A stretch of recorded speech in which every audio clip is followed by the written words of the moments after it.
Today, we're going to talk about a lovely app called IronPlaneHD, developed by Swan Angel. I was fooled into thinking it was a half-decent indie game, like many of the ones I've reviewed.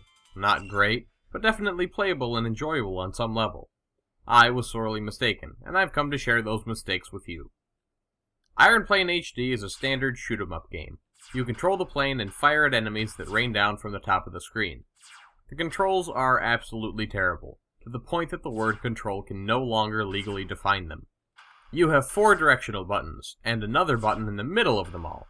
This is because when you press a direction, you send your plane in that direction automatically, and they will not stop moving until you press another direction, or the stop button in the middle. There is a fire button, though the firing is quite slow, a screen-clearing bomb button, and a pause button. There's also a 4th button on the left there, and I have absolutely no idea what this button does. None. The game basically consists of enemies homing in towards you, politely lining up in front of your gun. It only becomes difficult when enemies spawn out of the sides of the screen, which they can do even at the very bottom of the screen. Since your ship is faster, you can move up the screen outrunning them and getting them away from the bottom so that you can maneuver underneath them and fire. Now, I will admit that the game becomes infinitely more playable using the accelerometer controls, except there's no way to tweak the sensitivity of these controls, and you always have to play from the exact same angle. The degree to which you have to tilt makes it completely unfilmable, unfortunately. When you start the game, you choose between the slow plasma fire and a laser. The laser acts like a sword, and you have to run up and punch enemies in the face with it to kill them. After you select your ship, you are treated to the story of the game.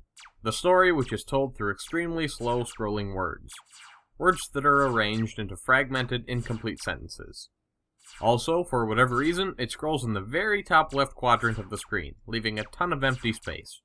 I just don't understand the decisions that went into this game at all. The reasons I decided to give it a review were that the screenshots looked alright, the game has over 40 5-star reviews, which is actually kind of suspicious now that I think about it, and the fact that it actually cost money and had HD in the title.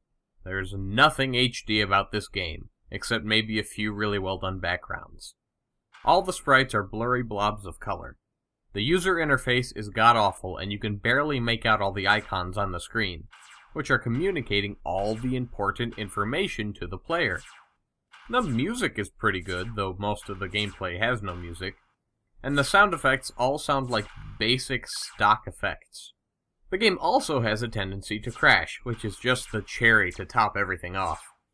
The game honestly has some good things going for it, but it's just so unplayable. Does it just not work on my device or something? Also, I have no idea how this app is 24 megabytes. I hate to totally trash a game like I have been, but there's just no way this game is worth the $2 these people are asking for it. Everyone, just stay away. Just stay as far away as you can. This has been Andrew with Appalicious.com, helping you find mobile apps you'll love.